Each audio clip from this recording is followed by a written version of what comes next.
All right, welcome in. Late Kick is live. It is Thursday night, December 17th, the year of our Lord, 2020, National Signing Day in the books. It was you and I, and Barton, and Steve Wolfong, Director Colin, Trey, a cast of several thousand others, it felt like, but not really, for 8 hours straight in this very room yesterday, but yet we got through it. Thanks in large part to you guys. So thank you so much for tuning in. Heard a lot of good feedback from you, saw a lot of good numbers from you, so I know good and well you guys were watching, even if you don't admit it. And we really appreciate you hanging in there with us. So that's obviously in the rearview mirror now, but there's a lot still to chop up about it. So I'm going to give you some very overarching thoughts about signing day tonight. I am also going to do several more conference championship game picks tonight. We got the SEC and the ACC out of the way the other night, but some of the games I'm most looking forward to, including one I have just a vested emotional interest in, I'm going to break down in just a few minutes. The Auburn coaching search. Got a little, I wouldn't call it a blockbuster tidbit of information, but got some information today, so I'm going to deliver that to you. I know there have been several reports I've seen floating around out there today. I'll comment as much as I can on that. Again, as I told you the other night, just because there's a new tweet or new report every hour or a post every hour doesn't mean there's new news every hour. So we'll do our best to get you caught up on the Auburn coaching search with apparently no end in sight. And we're going to deliver best bets. I thought at the beginning of the week, I told Colin when he was making the graphic, we're probably not going to have all 5 of our little Ramen Noodle Express boxes filled up. I was wrong. We have all 5. So we are going to have 2 new picks against the number before we go off the air. I have not tweeted these out. They were just added in like the last hour. So we've got a lot to get to tonight, got a jam-packed show. So let's dive into it. And I want to start with some signing day thoughts. Yesterday was obviously a day the likes of which the sport of college football has never seen. This studio has certainly never seen it. And the reason is because of so many things converging. It's conference championship week. Then we've got, because the dates were pushed back, early signing day happening right in the middle of it. I have it on good authority that coaching staffs for Florida, Oklahoma, Alabama, it was very commonplace to have coaching staffs actually on the field yesterday just walking around with these. I'm holding up a cell phone if you're listening on the podcast, and you just had to multitask. I listened to several press conferences afterwards yesterday, and coaches were just kind of open about the fact that can't complain about it. I mean, you just got to deal with it. No one cares if you lose Saturday afternoon or Saturday night. No one's going to ask you in the postgame, Coach, it must have been hard because you had to deal with 2 things at one time this week. All they're going to say is you get paid $8+ million a year. You should be able to deal with it. And so it was a really unique situation. Some things that I noticed. As soon as we walked out of here and I was driving home last night, finally, I was thinking back to our show. I couldn't remember the date, but I went back and found it. It was May 29th. And we were sitting in this very studio. It's an eternity ago now. COVID had just set in. We were a little ways into it. Staffs had come off the road, and recruiting classes were very quickly piling up verbal commitments. Remember this. This was the era in time that Tennessee was a top 5 class. Ohio State was way up there. They were the number 1 class by a mile. Alabama had 1 verbal commitment, and they were ranked 41st in the country. So we did a segment because I was getting a lot of questions. There were two of the most popular questions were, is Ohio State going to have the greatest class ever? And is Alabama going to have their worst class ever under Nick Saban? Now, the answer for Ohio State, I thought maybe yes. And the Buckeyes have a very good class right now. But Alabama certainly wasn't on pace to have their worst class ever. I didn't believe it then, and it certainly have been validated now for once in my life. But I clipped some of that. I put it on Twitter last night. Here was the reason. The reason was because of what we were hearing behind the scenes. There was no shortage of talent Alabama had access to. They just decided to take their time. So then we interviewed Nick Saban for the Social Distance series, and I asked him, there are some programs, without mentioning names, Tennessee, that are racking up verbal commitments. You guys haven't really taken many as far as we can tell publicly. Granted, we can't see the whole picture. Have you chosen to take a different approach? And he said, we're not doing anything different this cycle.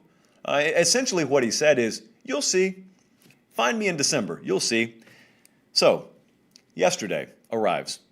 And there we have not only Alabama surpassing every one of our wildest expectations about what they could do in this class, not only is Alabama well on their way as we sit in this studio yesterday to locking up the number 1 class, after they get a couple of flips, it looks like they may be on track to lock up the highest rated class of all time, which I can assure you, when Barton and Steve and I walked in this studio yesterday morning, none of us expected to talk about. We had Bud Elliott down in Orlando or down in Fort Lauderdale. I can assure you, none of us talked with him about that beforehand. But yet there we were, about 3:30 in the afternoon. Steve Wolfong kind of flagged us down over here. He's behind the camera, and that's where he was physically positioned yesterday. And so he waves us down. I just tossed to him. I don't know what he's about to say. And he says, JoJo Earl. Kind of look at Barton, kind of look back, like, what about him? He's going to LSU. Well, not anymore, he's not. He just flipped, and he is going to not only flip, but sign with Alabama today. So here's what had happened. Xavier Worthy was a wide receiver prospect that we had followed, obviously. He's been committed to Michigan for a while. One of the biggest talking points coming into signing day was, will Jim Harbaugh and Michigan be able to hold on to him, or will he end up flipping to Alabama? Well, he didn't. I'd heard for about a week. Feel really good if you're a Michigan fan about Xavier Worthy. Well, it feels like Alabama probably got those same headwinds because they had worked on JoJo Earl, and it's not that they started recruiting him a week ago, but I get the sense from talking to some people, this really only got some traction in the last week or two, and it certainly didn't get public traction until yesterday when it actually happened. And there's a spot, and JoJo Earl's got it, and he takes it. That's a top 100 receiver that flips to Alabama, which gives them 4 of the top 9 wide receiver prospects in America. So when you look and you use your common sense and you check out the fact that by the time the next NFL draft comes around, they will have lost in 2 consecutive drafts Jerry Jeudy and Henry Ruggs, potentially Jalen Waddle and Devontae Smith. Well, you could never replace that. Well, no, most folks can't. That guy can. Nick Saban's not, he's not finding it to be quite as impossible as it once seemed. So the perception was different from the reality there. The perception was it's probably going to be Xavier Worthy or really no one else for Alabama. They're probably just going to sign the guys they have. And that wasn't the case.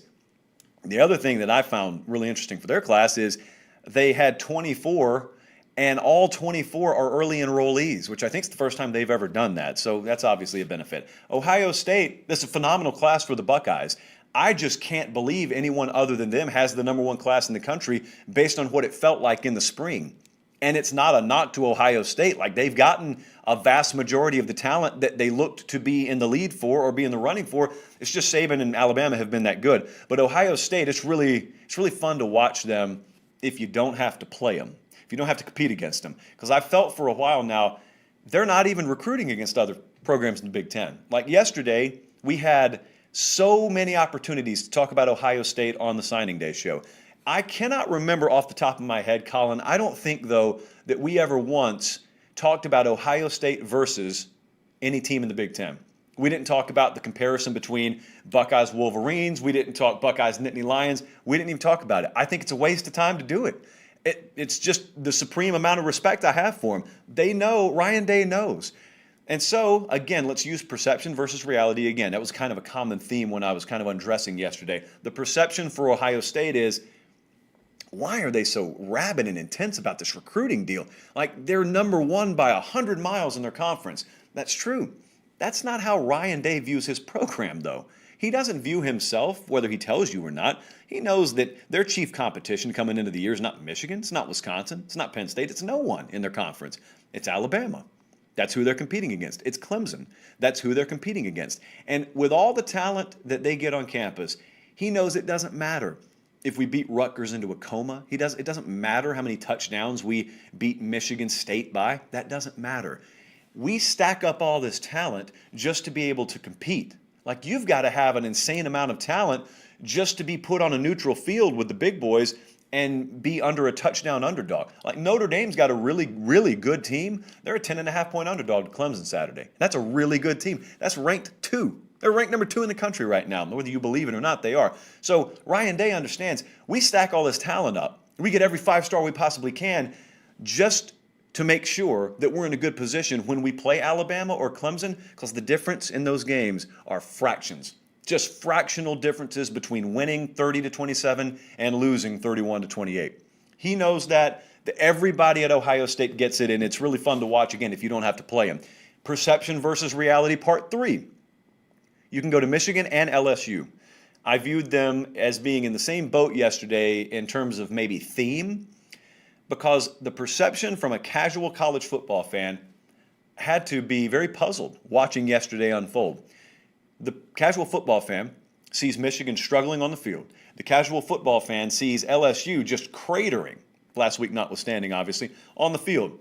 And then also the casual fan sees Jim Harbaugh having his job status questioned and whether he's going to be there next year, and even if he is, which members of his staff will be there, what direction are they going. And the casual fan likewise looks in Baton Rouge at LSU And they see all the off-field stuff, and every day there's a headline, and none of them are good.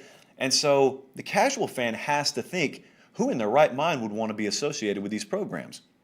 Then the casual fan turns on the National Signing Day show, and they see LSU locking up a top 5 class. And they see Michigan, and to me this was even more impressive, they see Michigan locking up a top 15 class. I think they're number 12 right now. Let me pull that up to make sure. But either way, whether they're 15th, 12th, whatever the case may be, it can't make sense to you if you apply conventional wisdom. There's Michigan. They're number 12 right now. But here is what you need to pay attention to. With Michigan, for example, Colin's showing you B-roll of Jim Harbaugh right now. Up until this very moment, it is 7-11 on Thursday night here. We don't know what the future of Jim Harbaugh holds. We don't know what his contract status will be. It's all in limbo. And yet they still got J.J. McCarthy, who used footage of a late kick in his video, by the way, yesterday. You got J.J. McCarthy, the 5-star quarterback, the cornerstone of that class. And it was very much an effort that was led by that coaching staff and him. And so here's what we had unfolding with Michigan yesterday. It's not just a bunch of offensive guards that they had committed to him that kind of falsely inflated their recruiting ranking. Donovan Edwards, top 50 overall running back yesterday, chose the Wolverines over several other big-time programs. He committed in a blizzard, by the way, outside in a blizzard. They locked him up. They locked Xavier Worthy up. It's offensive skill. And now, as Barton and Steve kind of broke down yesterday, here's a kind of the 10th version of perception versus reality. You've watched Michigan offensively, and it hasn't been impressive, has it? Michigan fans know this all too well. You've watched them this year, and you've said, well, if we're not going to get something better than this, what good did it do to bring Josh Gaddis in? Well, here's the problem. There's what Josh Gaddis wants to do, and then there's what he's been able to do. They're just now getting these kinds of guys, Xavier Worthy and the like. They haven't had them. You brought him in, and you wanted him to grow an orchard, and you wanted to be able to pick apples, and you gave him pumpkin seeds. And so he's had a pumpkin patch. You want an orchard, he's had a pumpkin patch. That is the best way that I can metaphorically describe Michigan's offense. The way you change it is you got to get new seeds. You got to get different parts, new players. Only now is Josh Gaddis beginning to see the guys walk on campus that run the way he wants guys to run. Really, when it comes down to it, their players haven't been fast enough, and they need faster players to do the things in space with speed that Josh Gaddis wants them to do. And you got the quarterback, hopefully, to deliver the ball to him. So don't be surprised if you see Jim Harbaugh come back to be looking back on this year, this football year, a couple years down the road and saying, boy, I sold all my Jim Harbaugh stock back then. I didn't even think he was going to come back, but he came back, and lo and behold, Michigan is pretty competent offensively now. Now, as for LSU, I was doing radio down in Ruston with my buddy Sean Fox down there today, and we were talking about how was Ed Orgeron really able to pull this off? How were they able to lock up what is currently the number 4 class in the country? And the way is they sold 2019. And these are a lot of guys whose relationships with LSU extend back into 2019 and before that, really. And so here's how you do it. He's already a good recruiter. LSU's got a staff full of really good recruiters. You go into the living room. I'm not going to do my Orgeron impression tonight. My voice hurts too badly. And you tell guys, listen, I know it looks bad right now. We don't have the horses. We don't have a bunch of you. We had them last year, and we don't necessarily have them this year. 2019 was not a mirage. Your eyes did not lie to you. All that actually happened. And the same guy who was the head coach of that team is sitting right here in your living room. I'm the head coach of this team. I plan on being the head coach of your team. So you can either believe that 2020 is reality, or you can believe what we did in 2019 we can do again. The only difference between that team and this team is we don't have good enough players. We get guys like you on campus, all of a sudden we got the magic ingredient again, and we'll duplicate what we did in 2019. You may not buy that, but plenty enough kids bought that. And that's all it takes. That's recruiting. You've got to sell. That's the name of the game. And so there sits LSU, number 4. Bama, Ohio State, Georgia, LSU, Clemson, 1 through 5. And hats off to Mario Cristobal, brand new contract in Eugene. Mario Cristobal at number 6. And the other thing I wanted to talk about, and I'm just going to kind of glaze over this because we're going to hit it more later in the show. The Auburn Tigers, fairly inexplicably, are ranked number 40 right now. I'm just going to shoot to you straight. There are not many kids in this Auburn class who would have a spot in the classes of their biggest rivals. That's just reality. So that's where it is with Auburn right now. They better get very, very serious. Again, I'm going to talk about this later in the show. They better get really serious because these other teams, LSU, Bama, Georgia, they're not slowing down. Texas A&M, all those teams are ranked top 15, many of them top 5. They're not slowing down. They're not waiting on you. Like, to them, you can either be a nice, difficult challenge they have every year, or you can be Vanderbilt. They don't care. Like, they'll run over you gladly. You got to decide whether you're going to be serious about football or not. I'm going to talk more about Auburn in a second. And Tennessee, as much as we were talking about them back in the spring, they were sitting there top 5. They had loaded up. It was, as it turns out, a lot more quantity than quality. I respected the approach because I thought it was more marketing than anything with Jeremy Pruitt. And they don't have a bad class right now. They are sitting at number 15, but I really believe back in the spring they'd be able to lock up a top 10 class, and it doesn't look like they'll be able to do that at this point. So those were just some initial takeaways from signing day. These classes aren't cemented. I mean, we still have an entire signing period to go until the late signing date in February, and some big names still left on the board, but just some early thoughts there on signing day. All right, Colin, let's roll on to some conference title previews. Got three more big ones here. Let's start with the Big 12 championship game. I've got a vested interest here. I've got bias all throughout this preview. I'm just going to put it out there right up front with you. I want to be honest. There's a team I'm pulling for to win this game. Iowa State is that team. They are a 5.5-point dog to the Oklahoma Sooners. Noon kickoff. Got some nooners on Saturday with, obviously, conference championship implications. This one's on ABC. Iowa State, most of you probably don't know #our history. They were in the Big 6. They were in the Big 7. These are conferences, by the way. They were in the Big 8. They're in the Big 12 now. It's been since 1912. They have yet to win an outright conference championship. So I was checking today. I mean, is there a place that I can pre-order Iowa State conference title gear with a full refund, money-back guarantee? I didn't find one. Both teams, I think, are playing their best football right now, which makes you really look forward to this game. Neither of these teams stumbled into the Big 12 championship game. Oklahoma's offense has come on as Spencer Rattler has come on. It's not been without its hiccups, but they've looked a lot better. And I certainly think Iowa State, just in totality, just as a whole, they're playing their best football. It's led by the quarterback position, too, and there's a reason for that, and I'll talk about it in a second. So they've already played this year. Iowa State won 37-30. Breece Hall ran for around 140 yards in that game. That's the running back there for the Cyclones. He has to be a big, big factor again in this one. The biggest evolution to me when you watch Iowa State this year has been the play of their offensive line. It wasn't too long ago when they were playing Billy Napier in Louisiana in week 1, getting beat at home by double digits, mind you. It wasn't all that long ago that offensive line was not a strength that day. I can confidently tell you that. And it was a huge question entering the season in general. And it's a strength now. It's not even just kind of things have balanced out and they're all right, they're decent. It's a strength now. And they've got a very good balance, which I know is what kind of concerns Lincoln Riley. They got a good balance of the fact that they can run the ball at you, they can throw the ball well enough, they probably play as fundamentally sound and as physical as any team that you face all year in the Big 12, even with an inferior roster if you believe in just pure star rankings. And I can tell you confidently, the folks here who attribute star rankings to players themselves don't believe that's all that it takes to make a good football player, so you certainly shouldn't believe that. Watch Spencer Rattler entering this game, quarterback for Oklahoma. So very early on, one thing I believe is if Oklahoma is hot offensively to start this, I don't think Iowa State can win the game. I don't think they can beat them. Unless there's just a meltdown of epic turnover proportions, I don't think they can beat them. However, Lincoln Riley knows all too well what turnovers have done at various points this year to both hurt and benefit his team. A little tidbit here. I don't think I've talked about this on the show. Oklahoma was preparing for Kansas. They were on the practice field last week, and that's the time that the game got canceled. So they stopped practice. They go home. I've got it on pretty good authority. Lincoln Riley reconvened practice that night, got those players right back out of bed, got them back out on the practice field, and it didn't thrill the roster, but he knows, Lincoln Riley knows the challenge ahead of him. He said, we're not waiting a day. We're getting right into Iowa State preparation. So at the very least, if they lay an egg, it won't be because they're unprepared. I can tell you that. Their offense it's both flourished down the stretch, but it's not a machine like some of their offenses have been. There have been struggles. Even when they beat convincingly on the scoreboard Oklahoma State, there were several drives that stalled. There was a dry period in that game. Oklahoma State was never going to do enough offensively. Baylor, same deal. Baylor was never going to do enough offensively.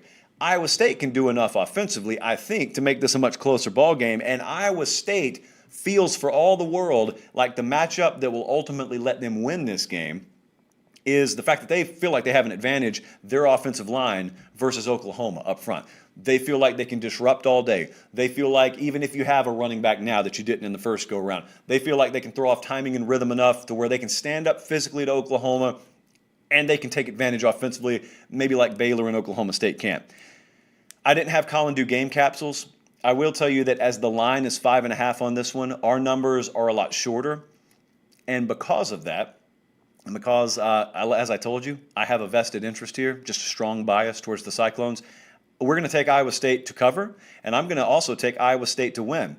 And as strongly as I've been a proponent of certain teams making the playoff, if we're in a world by 4:30 on Saturday afternoon where Iowa State has won the Big 12 championship and they currently sit number 6 in the playoff rankings, you will never see anyone more obnoxiously and openly stump for a team to make the playoffs than I will for Iowa State. Let's move on. Oregon versus USC. Southern Cal, a 3.5-point favorite, maybe a 3-point favorite now, depending on where you look. This is a Friday night game, so keep that in mind. It's tomorrow night. It's 8 o'clock Eastern time on Fox. It's in the Coliseum in L.A. Do you remember this time last year? Kind of doing some research on this game. And the Pac-12 championship game last year was Oregon and Utah. And I had trouble remembering it had gone down like this, but it did. Utah was going to the college football playoff if they won the game in all likelihood. And then Oregon smashed them 37-15, ended up not being close, and knocked Utah out of the game. And I wonder, is this Southern Cal playoff juice real right now? I, for the record, don't believe it is. I don't care which network out there uses what kind of branded predictor to tell you they've got a 50% shot of making this playoff. They don't. They don't have a 0% shot, but they sure as heck don't have a 50% shot. So Oregon, how do you make the case for them here? So I'm going to do something in reverse. I'm going to tell you ahead of time, I'm taking Oregon to win the game outright, not just cover. I'm going to take a second underdog in as many games to win the game outright. How am I going to make the case for this? Because they've not been consistent all year, have they? They've been turnover prone all year. Well, therein kind of lies my argument. I'm a believer that good teams, good talented teams, eventually have a complete game in their arsenal. Here's how I'm choosing to look at Oregon this week. I've got a feeling that they will play the best football we've seen them play at the most important moment, which is the conference title game. What makes me believe that is, number one, they strike me as one of those teams in a normal year that would stumble over themselves early in the year, but hey, the parts here are greater than the sum. It's supposed to be different. And eventually you get to week 7, week 8. This happens every year. You get to week 7 or week 8, and all of a sudden a team that you wrote off early starts to hit its stride. Well, that could be happening this year too. The only difference is we don't have a 12-week season. We only have a 5, 6, 7-week season. And so there's going to be some team, and I'm going to count on it being Oregon this week, sorry, I had a hiccup there, that hits its stride, except instead of a midseason stride, it's a conference championship game stride. The second thing, and it's a more tangible reason that gives me hope here, is what our philosophy on turnovers is, especially when we have a team that's been disproportionately negatively impacted by turnovers versus a team that's been disproportionately positively impacted by turnovers. Oregon has lost games or struggled mightily to win them because they've turned the ball over. USC, conversely, has been on the opposite side of that. Those are very random occurrences. Broad strokes purposes, some teams are more disciplined than others, and therefore some teams can control the ball and protect the ball more than others. But in a one-game setting, that's very, very unpredictable. And so when you get some of those, the results that are baked in to make this number, this Southern Cal minus 3.5 number, have been born out of plus and minus turnover differentials, thus the outcomes of games. And what I'm telling you is, just as easily in this game, Oregon could end up being +1 turnovers. If they are, it totally renders every model and every algorithm that was used to generate this line moot. That's what we're counting on. Thirdly, I just think Oregon's a really good team. And I also look at the teams that have given them trouble. For instance, Oregon State. That game I was listening to on the radio, Oregon State had a lot of success running the ball against the Ducks. UCLA almost beat Oregon, had some success running the ball against Oregon. Southern Cal's not going to do it. I don't even care if you are weak against the run. Southern Cal's just not that kind of team. So I believe that Oregon will have at least a little firmer footing, being able to defend enough in this game to give themselves a real winnable shot. I think they're going to win the game, and I think they're going to cover. So give me the Ducks +3.5, and give me the Ducks to win outright. And the Big Ten championship game is Saturday at noon Eastern Time on Fox. This is Ohio State minus 20.5 against Northwestern. This is normally in a primetime spot. I don't know what changed this year. Well, I guess everything changed this year. That's how. This is normally an 8 o'clock Eastern Time kickoff. Why is that important here? It's not because it's a premier matchup. I mean, there's a 3-touchdown favorite nearly. But it's important to note, you will know before the ACC title game starts, you will know what the Ohio State Buckeyes did. You'll know if they lost, and that in and of itself will be a huge story. You'll know if they won close. There are some out there who believe Ohio State needs to win and win impressively Saturday just to make sure they're in. I don't know that I believe that, but there are some out there who believe that. Either way, you will know, for better or for worse, what the outcome is there. Tennessee and Texas A&M will be playing simultaneous to this. So you'll also know if Texas A&M is giving themselves a shot or not by the time the ACC title game kicks off.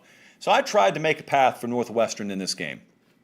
Anytime there's a big underdog, as I've told you before, I try and make the breakdown what I think the path to an upset would be. I really didn't find one. And I got all the confidence and respect in the world in Pat Fitzgerald. I just don't think they have a good enough team. And they certainly can't afford to fall behind. They don't score enough. They just have trouble scoring. And here's what I did. I tried to go the emergency disaster scenario. Let's say they're able to hold Ohio State to 24 points.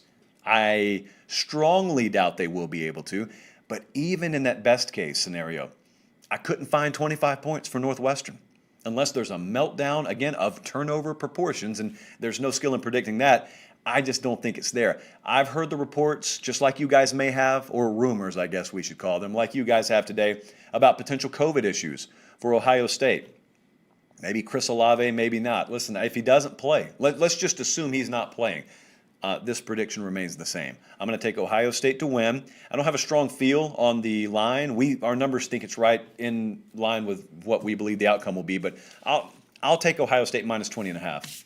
As an odds maker is begging me to think I'm getting good value by not having to lay 3 full touchdowns. I'll go into that. Not actually putting money on it. Ohio State wins. Ohio State minus 20.5. All right, let's talk about Auburn. Oh boy. So, Gus Malzahn has been out of a job for several days now. And when Gus Malzahn was announced as being out at Auburn Sunday, a lot of my Auburn folks rejoiced. I remember it. I still have the emails. In fact, I could pull them up right now, but I won't do that to you. What I am doing is pulling up auburnundercover.com to make sure that Auburn hasn't hired a coach since we went on air. Play it safe. They haven't, it doesn't look like. So, do you remember what you felt like when the announcement came down that Gus Malzahn was fired? And I'm talking specifically to Auburn fans at the moment. You can think along with me even if you're not an Auburn fan. What did you feel like? A lot of you felt like you needed to rejoice. A lot of you felt like going outside and blowing the car horn. Let's just celebrate because we're finally going to get rid of this mediocre coach, this average coach, and it can only get better. And I want to remind you, average is average for a reason. There's just as much below it as there is above it. But a lot of people think average is the floor. Average isn't the floor. Average is the floor of the second level. There's this entire level underneath it. It's called the basement, and you can easily fall down the stairs and find yourself there for an extended period of time if you don't know what you're doing. I don't know that Auburn knows what they're doing right now. So I want to ask you, what were your feelings when Malzahn first got fired, Auburn fans, and what are your feelings now? Because now one of your big fishes is off the table. A lot of you thought it was a foregone conclusion Mario Cristobal was going to be the head coach at Auburn. It was never going to happen. We never even gave it serious traction on this show. We never bought into it. However, there are other names out there. So all I could think about yesterday as we did the signing day show, even though we didn't talk about it on air a lot, all I could think about was Auburn. And it wasn't because we were talking about Auburn. Auburn's ranked 40th. We didn't spend a whole lot of time talking about the Tigers recruiting class. All I could think about was we were talking about Alabama nonstop. We were talking about LSU nonstop.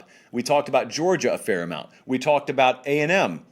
And you know what those 4 teams have in common. There's one program in America that has to play all 4 of them every year, and it's the Auburn Tigers. One of several reasons why I think it's the toughest job pound for pound in college football is because of the unique blend of expectations, the intersection of expectation and challenge. There's nothing like it in the sport of college football like exists at Auburn. And those teams aren't slowing down. Those programs aren't slowing down. And I'm thinking to myself, as I remember what I shared with you Tuesday night before signing day, I told you some people close to this coaching search had indicated signing day wasn't a big deal to them. They were not basing any timeline or any decision on signing day, which to me is It's stupid is what it is. It's really just stupid. Recruiting's the lifeblood of this sport. And so I want you to think about two different programs. Think about South Carolina and think about Auburn. Okay, there's no way that Gus Malzahn in the last couple of weeks of the season convinced you he wasn't the answer for Auburn. Like if you didn't think he was, if you weren't sold on him after the Mississippi State game, that means you weren't sold on him well before that. Why didn't you fire him? Why didn't you do like they did with Muschamp? Get him out the door with a month left to go. So you get a head start on the coaching market, and you could hopefully get someone in place to where kids who are thinking about signing with Auburn and maybe even want to sign with Auburn have a reason to sign with Auburn because there's some stability. There's at least some tangible vision of the future. But they didn't, because people running this coaching search don't really have a firm grasp of how college football works, as it turns out. Shocking, I know, for those who have followed Auburn before. And so they fumbled the ball. And now Auburn's sitting there with a very poor recruiting class, watching their rivals' rosters distance themselves further, and all the while, you seem to be no closer to hiring a head coach than you were when we entered this deal, and it looked like maybe someone was going to be locked up within 48 hours. That wasn't the case. That's why when I told you some people close to the search think they've got their man, they can think that. It's reality that they thought it would go pretty quickly. But there's also a second reality that could be in place. The second reality could be maybe you get used for leverage for someone trying to get themselves extended elsewhere. Maybe that's happening. You have no way to climb into someone's head and know what they're doing. There is no sure thing. But now what we're looking at is we're looking at you paying $21 million for a guy who's been pretty darn good not to coach for you anymore, and you having no earthly idea where you're going.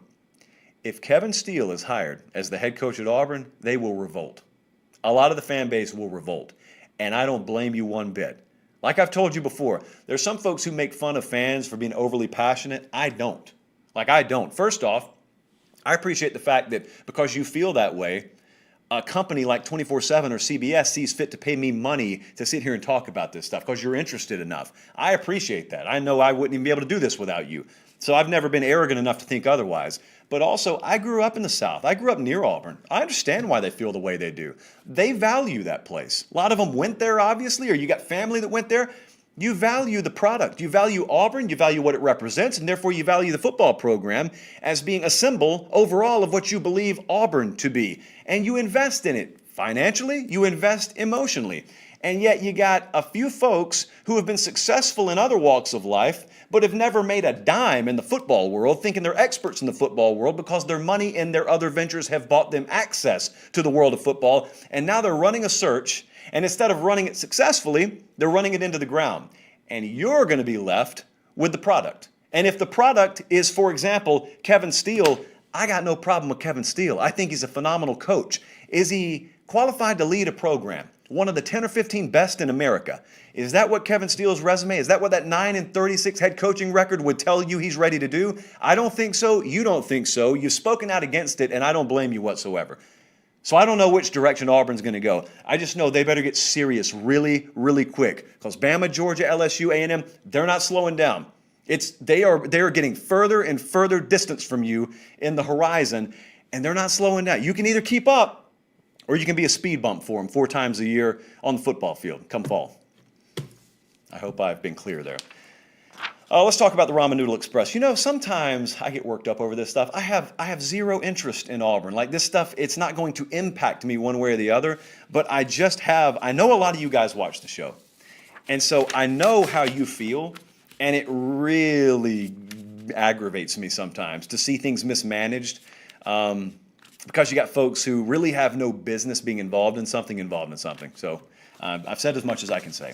Let's talk about good old-fashioned sports betting, or just people who are interested in point spreads and don't ever bet a dime on this stuff. We already gave you some picks this week on the Ramen Noodle Express. We are 57.8% against the spread this year. Let's get over 58 to end the year. Missouri is playing Mississippi State. That is a Saturday game. We've got the Tigers of Missouri -1.5. Oregon, 3.5-point underdog against Southern Cal. We're taking the Ducks plus 3.5. We're taking Washington State plus 10.5 against Utah. These are the two new numbers. We are releasing them right now. Northwestern versus Ohio State. We're taking under 57 in that game. And we are indeed riding the Fighting Irish of Notre Dame plus 10.5 against Clemson. So for those of you listening on podcast, Missouri -1.5, Oregon plus 3.5, Washington State plus 10.5, Northwestern Ohio State under 57, and Notre Dame plus 10.5. Been a really good week. I will give you a heads up because I had someone cancel on me today. First come, first serve. I've got 1 or 2 consultation sessions open tomorrow night. Those of you interested in sports media, you may want to start a podcast, YouTube channel, whatever the case. Email me and grab that. Probably by the time we end the show, they'll be taken. So joshpate706@gmail.com or follow me on Twitter @LateKickJosh. It also occurred to me that we are close to 1,000 5-star reviews on the Late Kick podcast. So far more than 1,000 people are going to watch this show. In fact, we had about 40 some odd K watch on YouTube alone the other night. So do me a favor, at least 1,000 of you. Go over and find the Late Kick podcast in your Apple podcast feed or your brother's or your mom's. Steal a phone if you have to and give us a 5-star review.